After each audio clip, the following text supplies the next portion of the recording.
ازيكم يا بنات؟ عاملين ايه؟ يا رب تكونوا بخير. طبعا كل يوم في رمضان عايزين فطار جديد وخلاص كده جربنا كل حاجة، فملينا خلاص عايزين اكلة جديدة او اكلة سريعة. خلاص، كل سنة وانتم طيبين. خلاص رمضان دخلنا في اخر 15 يوم، فعايزين اكلات سريعة، مش عايزين نقف في المطبخ كتير، الجو حر اليومين دول كمان. فهنعمل النهاردة فراخ مشوية بطريقة سهلة وبسيطة ومتاخدش وقت خالص في التحضير. طعمها مميز جدا، والتتبيلة كمان خطيرة، هتدي الفراخ طعم حلو قوي. شايفين شكلها ازاي؟ ما شاء الله، تحفة، يفتح النفس.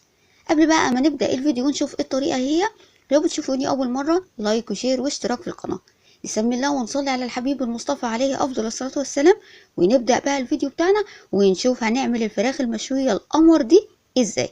يلا بينا بسم الله ونبدأ ونجهز. أول حاجة التتبيلة. عندي خلاط، يعني تتبيلتي النهاردة هعملها في الخلاط. عندي طماطمتين، وكمان عندي بصلتين، وعندي قرن فلفل.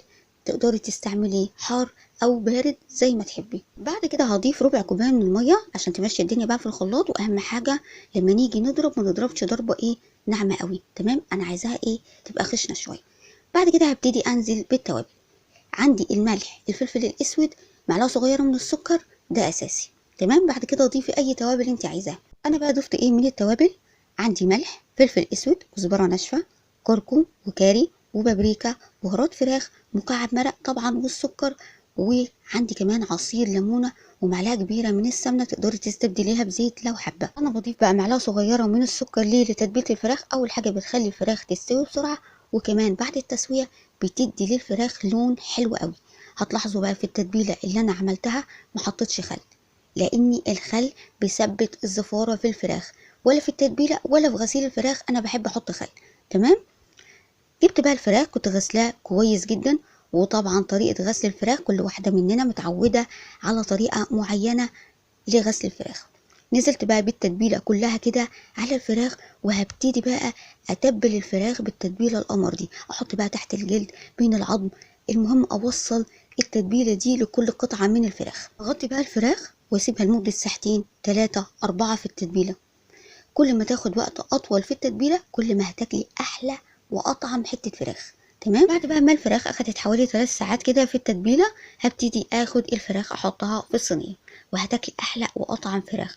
واهم حاجه، عايزه تاكلي فراخ طعمها حلو وما يكونش فيه زفاره، بلاش تستعملي الخل في غسيل الفراخ. تمام. الخل هرجع واقول مره واتنين وتلاته، هو اللي بيثبت الزفاره في الفراخ. تمام.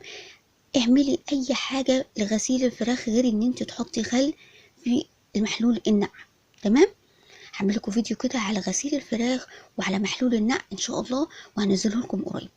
ابتديت بقى انزل بالتتبيلة كلها كده على الفراخ. ودي اهم حاجة، التتبيلة لازم كده ما يتسابش اي حتة منها في البولة، لانها طبعا بجد تتبيلة قمر، تتبيلة طعمها حلو قوي.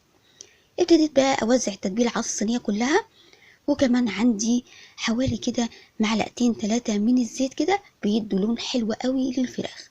تقدر تستغني عنهم لو مش عايزاه، بس طبعا معلقتين الزيت دول بيدوا لمعة حلوة قوي للفراخ بعد التسوية. نيجي بقى يا بنات للتسوية. هغطي الصينية كويس جدا واحطها في فرن سخن على درجة حرارة عالية في الرف الوسطاني لحد ما الفراخ تستوي. اول ما اتاكد خلاص ان الفراخ استوت، هشيل الغطا وافتح الشواية لحد ما الفراخ تاخد لون ذهبي من فوق. وده بقى يا بنات بيكون شكل الفراخ بعد ما خرجت من الفرن. شايفين شكلها ازاي؟ ما شاء الله، اللهم بارك، شكلها يفتح النفس. مش شكلها بس، كمان طعمها حلو قوي. التتبيله بجد طعمها حلو قوي في الفراخ، وكمان اللون خطير. قدمتها بقى مع رز اصفر، انت بقى تقدري تقدميها مع اي حاجه زي ما تحبي. انا قدمتها مع رز اصفر، كنت عامله جنبها سلطه طحينه والعصير، وكان احلى فطار، سهل وسريع وما خدش وقت. بتمنى النهارده بقى طريقتي للفراخ المشوية تكون عجبتكم. ولو عجبتكم بقى متنسوش اللايك والشير والاشتراك في القناة. استودعكم الله، والسلام عليكم ورحمة الله وبركاته.